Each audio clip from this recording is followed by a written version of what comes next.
Convido a igreja a abrir suas Bíblias na Epístola de Paulo aos Colossenses, capítulo 1, versículos de 3 a 8. Diz o seguinte a palavra de Deus, na Epístola de Paulo aos Colossenses, capítulo 1, versículos 3 a 8. Damos sempre graças a Deus, Pai de nosso Senhor Jesus Cristo, quando oramos por vós, desde que ouvimos da vossa fé em Cristo Jesus e do amor que tendes para com todos os santos, por causa da esperança que vos está preservada nos céus, da qual antes ouvistes pela palavra da verdade do Evangelho, que chegou até vós, como também em todo o mundo está produzindo fruto e crescendo. Tal acontece entre vós desde o dia em que ouvistes e entendestes a graça de Deus na verdade. Segundo fostes instruído por Epáfras, nosso amado conservo, e quanto a vós outros, fiel ministro de Cristo, o qual também nos relatou do vosso amor no Espírito. Amém.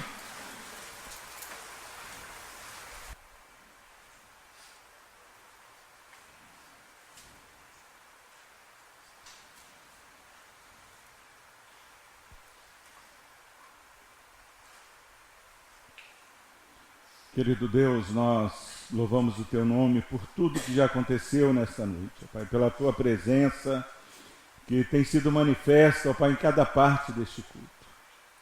Pai, que se até aqui alguém ainda está insensível, Pai, ao mover do Teu Santo Espírito, Pai, que a Tua graça, Pai, irresistível, Deus, esteja tocando nestes corações. Pai, Tu sabes que entendemos, ó Deus, que só em Jesus, ó Pai, há uma vida plena, uma vida absoluta, há um perfeito contentamento na presença de Jesus. Pai, Tu sabes como o Teu povo, ó Pai, como a Tua igreja, como, Pai, este mundo caído tem sofrido, ó Deus, porque ainda muitas vezes tem a mente obscurecida, ó Deus, pelo inimigo e ainda não consegue contemplar a supremacia de Cristo em suas vidas. Onde, ó Deus, ter Cristo Jesus é verdadeiramente ter tudo o que precisamos nessa vida. Pai, que essa verdade, ó Pai, console, que essa verdade transforme o nosso viver de maneira que quem nós somos, ó Pai, possa ser mudado. E o que fazemos, ó Deus, possa ser transformado em uma busca incessante, ó Pai, de trazer honra e glória ao Teu santo nome.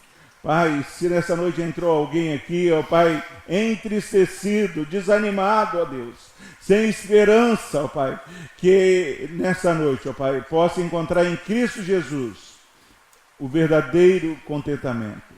Possa entender que há verdadeiramente uma possibilidade de ser totalmente satisfeita em Cristo Jesus, ó Deus. Nós cremos nisso, ó Deus. Nós temos sido saciados por Cristo Jesus. E que essa bênção da saciedade em Cristo Jesus possa ser algo, ó Deus, estendido a todos que aqui estão. Por Cristo Jesus nós oramos e agradecemos. Amém. Meus irmãos, nós vamos começar nessa noite uma série totalmente satisfeita em Cristo Jesus. Serão 3 mensagens. Dia 27 nós teremos a nossa cantata de Páscoa e domingo de manhã o culto da ressurreição. Nós convidamos a todos a estarem participando deste momento importante na vida da igreja. Dia 27, culto da ressurreição às 7 horas e à noite a cantata de Páscoa, que o coral da igreja já está preparando essa cantata. Participe. E estou muito contente de começar hoje. Ontem nós tivemos o casamento do Rafael e da Clara e foi assim gratificante estar ali.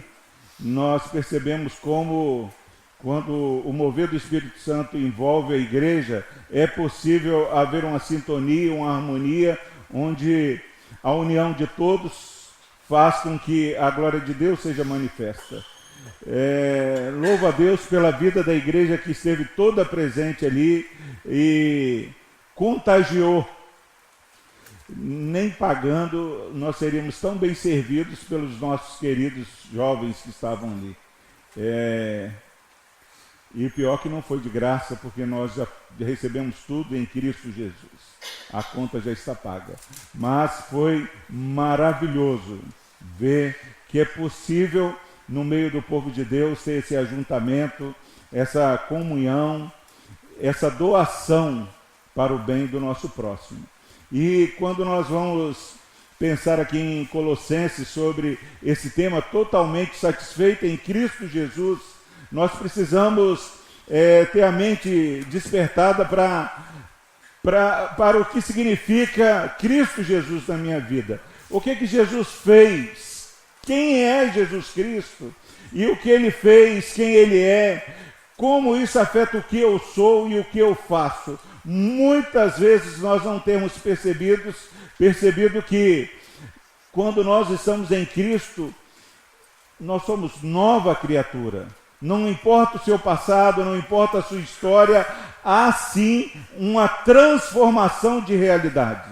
Muitas vezes, quando nós não entendemos quem é Cristo Jesus e o que Ele fez por nós, quem nós somos em Cristo Jesus, nós, sem percebermos, nós não completamos, não fazemos aquilo que é digno daqueles que conhecem a graça de Deus em Cristo Jesus. Não andamos dignos do Evangelho de Cristo Jesus.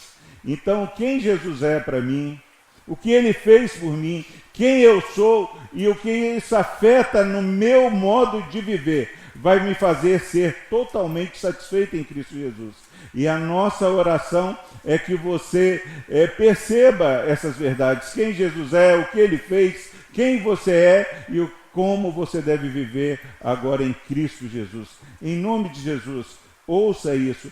Perceba que nada, não adianta o homem ganhar o mundo inteiro e perder a sua alma. Cristo Jesus, Ele precisa verdadeiramente ser a maior grandiosidade da minha vida, o maior tesouro. Diz a Bíblia que onde estiver o seu coração, aí está o teu tesouro. E não pode, o nosso coração, se nós quisermos ser totalmente satisfeitos em Cristo Jesus, a minha esposa não pode ocupar a preeminência no meu coração. A minha família, a minha igreja, o meu trabalho, os meus bens, não. Cristo Jesus tem que ser o algo maior, ter a supremacia na minha vida. O que eu e você temos pensado a respeito dessas questões? Será que eu entendo quem Jesus é? Será que eu entendo o que Ele fez por mim? Será que eu entendo que quando eu o conheço, isso vai afetar quem eu sou e o que eu faço?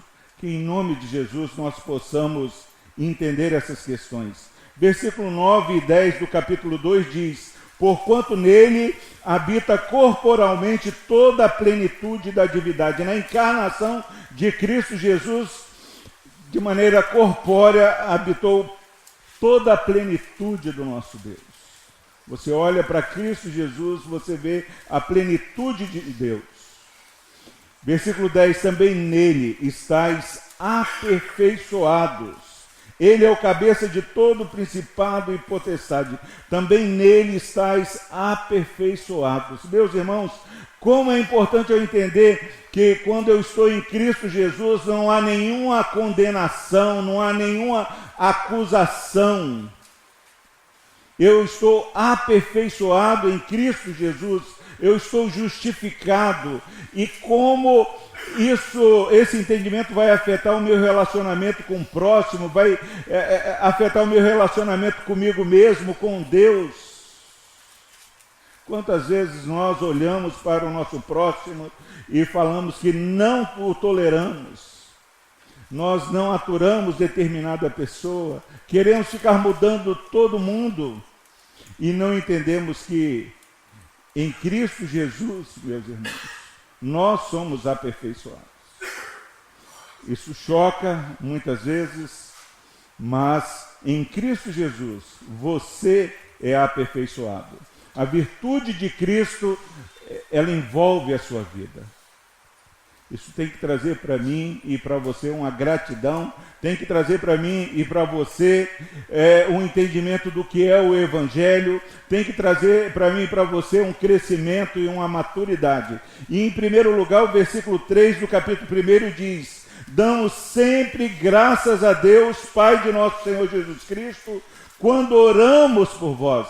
Meus irmãos, a primeira coisa que conhecer Jesus Cristo, quem Ele é, o que Ele fez, o que Ele faz de mim, de você, o que nós fazemos em Cristo Jesus tem que gerar em mim e você é a gratidão. Não há como eu ser totalmente satisfeito em Cristo Jesus sem a gratidão a Deus pelo que Ele fez, pelo que Ele é. E nós precisamos entender, meus irmãos, que Paulo está falando, eu olho para a igreja de Colossenses e falo, graças a Deus por esses irmãos. Graças a Deus por esses irmãos. Será que eu entendo que a gratidão parte sempre de um Deus que opera e transforma o ser humano? Será que eu entendo que qualquer virtude que eu perceba no meu próximo é algo que nasce do coração de Deus e que transforma? E Paulo fala, eu vejo a fé de vocês em Cristo Jesus, eu vejo o amor que você tem por todos os santos e agradeço a Deus. Eu agradeço a Deus. Paulo está falando, eu louvo a Deus quando eu oro por suas vidas, porque eu percebo que em vocês há uma fé salvadora em Cristo Jesus. Eu vejo que vocês amam ao seu próximo. Eu percebo que o amor, a fé, a esperança é uma verdade nessa igreja. Será que eu entendo, meus irmãos, que eu preciso fazer uma reflexão sobre o que as pessoas têm ouvido a meu respeito? Será que as pessoas, quando olham para o Osmar e agradecem a Deus pela fé que ele tem em Deus, pelo amor que ele tem pela igreja, pelos irmãos, será que nós temos desenvolvido, meus irmãos, um conceito correto de quem é o nosso próximo? A Bíblia diz que não há nenhuma possibilidade de você dizer que ama a Deus e que não ama o seu irmão. Meus irmãos, ele diz aqui, quando ele percebe que aqueles irmãos têm fé em Deus e amam todos os santos. Entender que o nosso próximo é santificado em Cristo Jesus muda, porque nós temos apontado o dedo para pessoas que são alcançadas pela graça de Jesus e temos falado mal do nosso próximo. Não entendemos a santificação que está em Cristo Jesus. Algo que é imediato quando nós aceitamos Cristo Jesus. Nós somos feitos santos em Cristo Jesus. E aí há todo um processo de santificação, mas no primeiro momento, não importa a sua história de vida, quando você recebe a Cristo como Senhor e Salvador da sua vida, ninguém pode apontar o dedo para você. Nós somos santificados em Cristo Jesus. E Paulo ora com gratidão, porque percebia que essa igreja olhava os seus irmãos como pessoas santas em Cristo Jesus. Nós temos um conceito de santidade, de santo, que é um conceito errado, onde as pessoas esperam você morrer e passar 100 anos para depois fazer um levantamento da sua ficha corrida para ver se declara que você é santo. Se você fez algo bom, se você está certo, aí vai assim, não, Santo Igor. Passou 100 anos, nós fizemos uma checagem na vida do Igor, ele não fez nada, ainda fez várias coisas boas, então Igor é um santo. Não, esse é um conceito errado. Eu preciso dar graças a Deus, porque nós somos santos em Cristo Jesus. Agora, meus irmãos, será que quando as pessoas olham para mim e para você, elas dão graças a Deus pelo que vem em mim e você? Será que as pessoas têm visto em mim e você uma fé verdadeira e genuína em Cristo Jesus? Uma fé que é tão grande que faz você olhar para o seu irmão e dar graças a Deus, porque você percebe que mesmo não sendo perfeito, ele tem a justiça de Cristo e naquele irmão não há nenhuma condenação? O que será que as pessoas, quando olham para mim e para você, têm feito? Será que elas dão graças a Deus porque você foi embora, ou graças a Deus porque você tem vivido de modo digno do Evangelho? Por isso que ontem foi contagiante ver a nossa igreja servindo ali naquele casamento e nós todos pudemos dar graças a Deus pelos santos que ali estavam. Então é imperativo, meus irmãos, é imperativo eu ser totalmente satisfeito quando eu consigo olhar para as pessoas e agradecer pela obra de Deus na vida daqueles que Deus tem chamado de maneira soberana. Totalmente satisfeito é alguém que verdadeiramente dá graças a Deus. Agora, versículos 4 e 5, diz a palavra de Deus: desde que ouvimos da vossa fé em Cristo Jesus e do amor que tendes para com todos os santos, por causa da esperança que vos está preservada nos céus, da qual antes ouvistes pela palavra da verdade do Evangelho. Vou repetir: por causa da esperança que vos está preservada nos céus, da qual antes ouvistes pela palavra da verdade do Evangelho. Da qual antes ouvistes pela palavra da verdade do Evangelho. Meus irmãos, é preocupante quando a palavra do Evangelho não é o centro de um culto, quando a palavra do Evangelho não é o centro de nossas vidas. Porque, meus irmãos, Paulo ele dá graças a Deus pela fé desses irmãos, pelo amor que eles tinham pelo próximo, porque o poder do Evangelho estava sendo manifestado na vida dos irmãos. E nós precisamos valorizar mais o Evangelho e considerar, primeiro ser gratos a Deus e depois considerar a bênção do Evangelho. Quantas vezes nós temos diminuído o valor do Evangelho, mas é o Evangelho que transforma, é o Evangelho que faz com que você entenda quem Jesus é, o que Ele fez, quem você é e o que nós fazemos porque o conhecemos. Como isso afeta a minha vida quando eu conheço Jesus Cristo. E aqui Paulo está falando, olha, vocês, eu estou agradecendo, porque vocês têm fé em Cristo Jesus, porque vocês amam os santos, desde que vocês ouviram a palavra da verdade. A palavra da verdade do Evangelho. Meus irmãos, fé, amor e esperança é algo que move a vida de Paulo. E ele fala isso no final de Coríntios 13, fé, amor e esperança, isso fica. E eu preciso ter fé em Cristo Jesus, amor pelo meu próximo e ter esperança, olhar no futuro, a salvação que já está preparada para ser revelada no último tempo. Quando eu tenho uma mente focada nas coisas lá do alto, muda tudo na minha vida, o meu modo de enxergar o meu próximo vai verdadeiramente ser afetado. E esses irmãos, quando eles ouviram o Evangelho, eles tiveram a vida transformada. Eles passaram a crer na palavra do Senhor. Eles passaram a valorizar o seu próximo.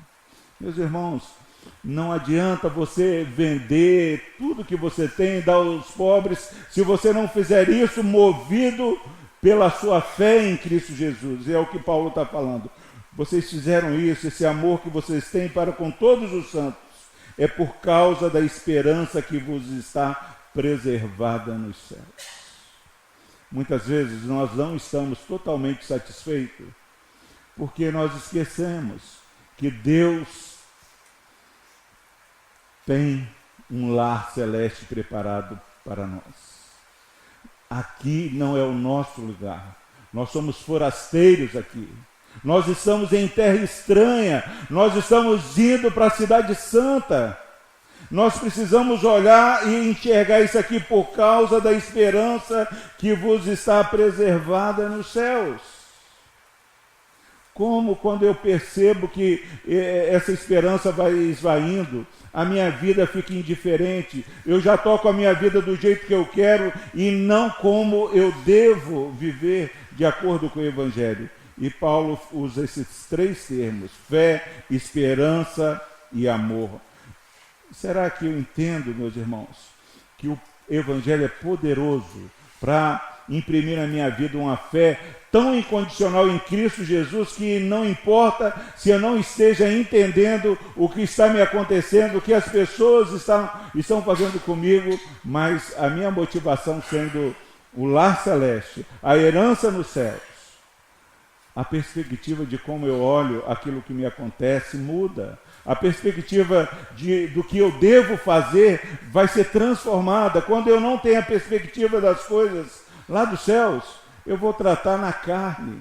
Mas quando eu sei que estou aqui de passagem, antes é melhor você perder, sofrer o dano, do que ter contenda. É melhor você perdoar do que você não perdoar e a raiz de amargura aí tomando a sua vida, e daqui a pouco a obra de Cristo está sendo esvaziada na sua vida. Desde que ouvimos falar de vossa fé em Cristo Jesus, as pessoas precisam falar de como a fé em Cristo Jesus tem mudado o meu modo de viver. Eu preciso entender que não é eu falar, não, eu tenho fé, eu acredito em Deus, eu acredito em Jesus. Mas quando Paulo fala dessa fé que transforma, faz com que os irmãos de Colossenses amassem o seu próximo, é uma fé maior, uma fé que sabe quem Jesus é, sabe o que Jesus fez e sabe a consequência que precisa ser operada na vida daqueles que conhecem a Deus. Você tem fé ou você tem fé em Jesus Cristo? Será que eu posso entender que muitas vezes eu posso ter uma fé, mas não uma fé salvadora? A fé salvadora transforma de uma fé em Jesus Cristo para uma fé submissa àquilo que Cristo fez. É preocupante quando nós falamos tanto que amamos a Deus e não temos fé suficiente para amar o nosso próximo. Eu não entendi ainda quem Cristo é, o que Ele fez e o que implica eu conhecer Jesus dessa forma. A minha atitude e a minha reação. A palavra de Deus diz lá em Hebreus que nós não devemos deixar de congregar como é costume de alguns. E quantas pessoas dizem que têm fé em Jesus, mas olham para aquilo que Jesus manda e não estão nem aí. Preciso entender que se Jesus tem a supremacia na minha vida, Ele é meu bem maior. O que Ele diz, eu preciso obedecer. É inegociável.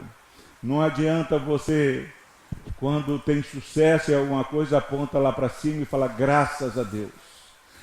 Fé em Cristo Jesus é uma fé que traduz em obediência. Nós somos salvos através da fé em Cristo Jesus. Uma fé que antes importa agradar a Deus do que aos homens. E Paulo fala, uma vez que ouvimos falar da vossa fé em Cristo Jesus e do seu amor por todos os santos, por causa da esperança que vos está reservada nos céus. O que a esperança da salvação da cidade santa tem movido a minha vida e a sua vida? Às vezes nós começamos, não conseguimos fazer um culto de ações de graça ao longo de toda a nossa vida, porque estamos sempre murmurando, quando não entendemos que nós já temos o maior tesouro. Você não precisa de mais nada se você tem Cristo Jesus. Satisfação, contentamento. Jesus diz que se você olhar para os passarinhos, se você perceber que nenhum cai porque não tem com que se alimentar, nós vamos ter uma vida muito mais tranquila, muito mais satisfeita. Nós precisamos, meus irmãos, entender, será que eu amo o meu próximo por causa do Evangelho? Há pessoas que a gente olha e já apaixona, e já encanta. Há alguns que você olha, não encanta, mas consegue gostar. Mas há alguns que o Evangelho tem que fazer com que você ame do mesmo jeito. Porque é inegociável a minha vida ser percebida como alguém que ama o próximo. E eu preciso encontrar no Evangelho, na fé em Deus, eu preciso encontrar a motivação que gere amor pelo meu irmão. Considerem, meus irmãos, a bênção do Evangelho. Esse amor que Paulo dá graça só foi possível quando eles ouviram a palavra da verdade do Evangelho. E muitas vezes nós temos equivocado e falado, não, eu amo, mas posso deixar para lá, não. Amar é ter comunhão. Qualquer um que é cristão, qualquer um que confessa Cristo como Senhor e Salvador Jesus Cristo é santo. E eu preciso amar. A única qualificação para que você e eu sejamos considerados santos é receber Jesus como Senhor e Salvador de nossas vidas.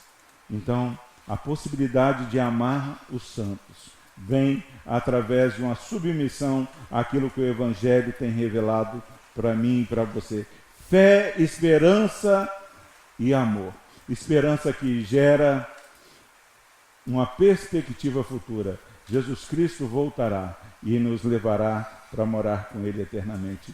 É esse o Evangelho que nós temos ouvido. É esse o Evangelho que muda a minha vida e muda a sua vida. E eu preciso, em nome de Jesus, não só num casamento, mas na minha vida diária, perceber se essas virtudes têm sido desenvolvidas na minha vida. Se eu olho para o Márcio, não seu Márcio, e indiferente das virtudes ou não, mas porque ele é santo em Cristo Jesus, eu o amo, porque não há possibilidade de uma outra atitude.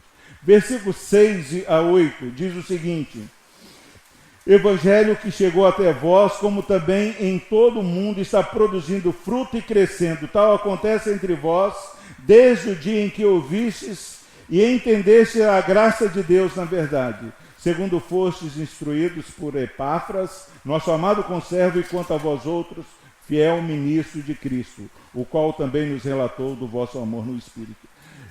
É incrível, meus irmãos, o que acontecia à igreja de Colossos. Acontece hoje aqui e tem crescido.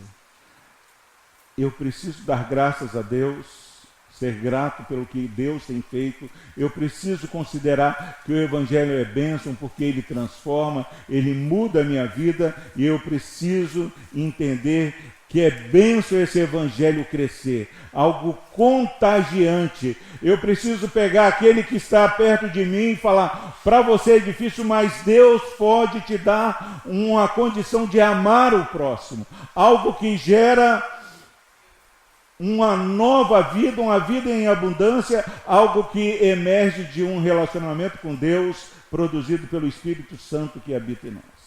Eu preciso entender que é algo sobrenatural esse crescimento. E o nosso sonho é que, se estivermos totalmente satisfeitos em Cristo Jesus, nós vamos amar o nosso próximo, nós vamos contagiar e fazer com que as pessoas queiram abraçar a fé destes irmãos.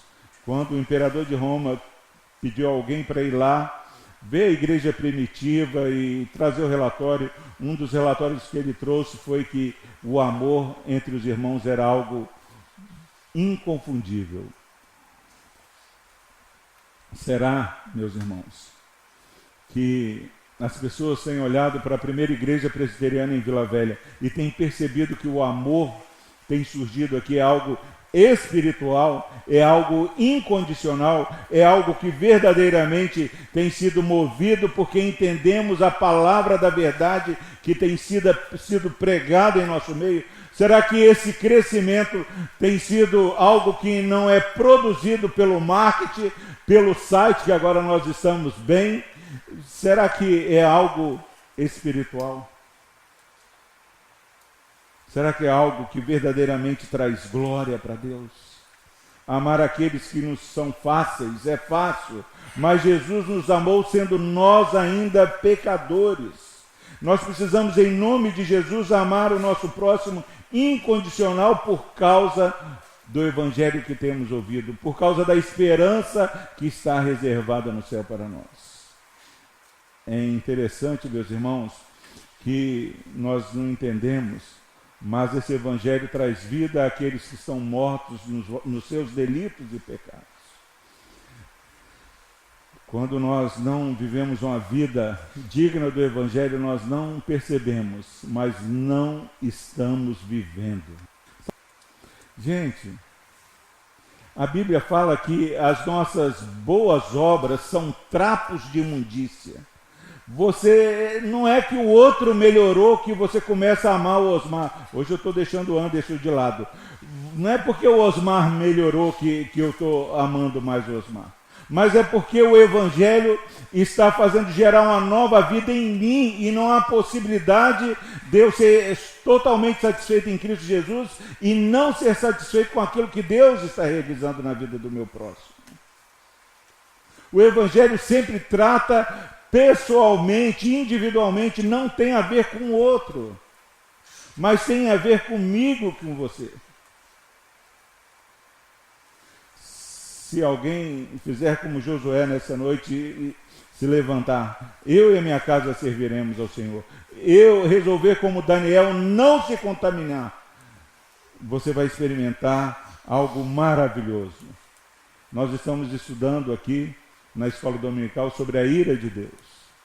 A ira de Deus que é presente naqueles que se rebelam e é presente de maneira contagiante, onde nós sofremos a consequência da ira de Deus, às vezes manifesta em alguém, porque não há como Deus castigar alguém e você ficar impune. Se um sofre, todo o corpo sofre. E muitas vezes nós não percebemos, meus irmãos, que se alguém se levantar e começar a reconhecer quem Jesus é, o que ele fez, o que esse conhecimento afeta o que eu faço, você vai contagiar a sua família, a sua casa, onde as pessoas vão olhar e dizer, poxa, mas a nossa família está fazendo isso, passando por isso, e você está satisfeito. Como é que é isso?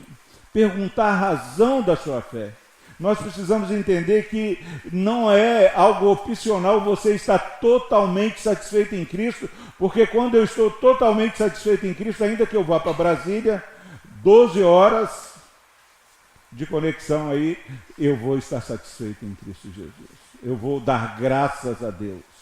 Paulo diz que antes, o que acontece com ele tem cooperado para o crescimento do Evangelho. É algo que somente a satisfação em Cristo Jesus pode trazer para mim e para você. E o que, meus irmãos, que entender isso pode mudar a minha vida durante a semana, durante a minha caminhada? Quando eu entendo essa verdade, isso muda o meu futuro. Eu entendo que estou indo para uma cidade onde Deus é o arquiteto. É Deus quem tem construído isso. Mateus 7, 13 e 14 diz, entrai pela porta estreita, larga é a porta, espaçoso o caminho que conduz para a perdição. São muitos que entram por ela, porque estreita é a porta e apertado o caminho que conduz para a vida, e são poucos os que acertam com ela. Você amar alguém que é legal, simpático, é aquela pessoa que facilita as coisas, é tranquilo. Você amar alguém mais ou menos, também é tranquilo. Amar o Osmar já é terrível. Gente, mas quando eu amo, isso vai afetar o meu futuro. Porque eu estou expressando que eu tenho uma fé salvadora, porque eu entendo que maior que a dureza do relacionamento é o amor de Deus manifesto na cruz do Calvário por mim e por você. Eu preciso entender isso e mudar. E entender que onde há facilidade conduz à perdição, mas o caminho é apertado, o que conduz para a vida. E são poucos. Eu quero me acertar com esse caminho. Ele muda o futuro e também muda o nosso presente. Porque essa esperança no céu vai mudar o meu jeito de ser aqui na terra. Que em nome de Jesus eu possa sair daqui nessa semana e pensar, não, vou mudar o meu modo de agir com o meu próximo, porque eu estou indo para o céu. E se eu estou indo para o céu, a minha vida aqui precisa ser digna da salvação que eu tenho em Cristo Jesus. Herança eterna do cristão no céu é um fato, é uma certeza. Quando nós falamos de esperança, nós estamos falando de algo que a traça não corrói, 1 Pedro fala, o ladrão não rouba, nada pode tirar essa herança que está reservada no céu.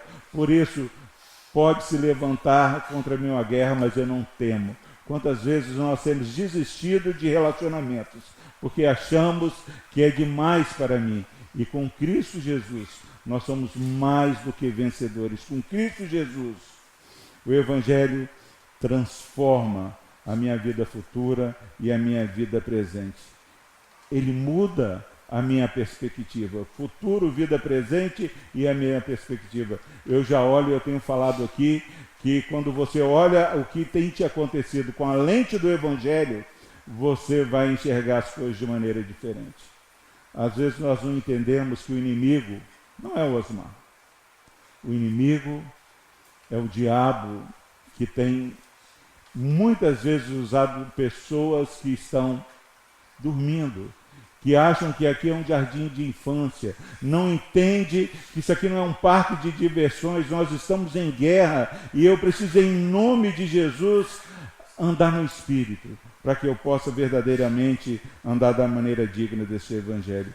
Que Deus nos dê esse entendimento, que conhecer a Jesus muda tudo. Conhecer o Evangelho verdadeiro muda todo o nosso entendimento sobre aquilo que nós somos, quem Jesus é e aquilo que temos que fazer, aquilo que temos enfrentado.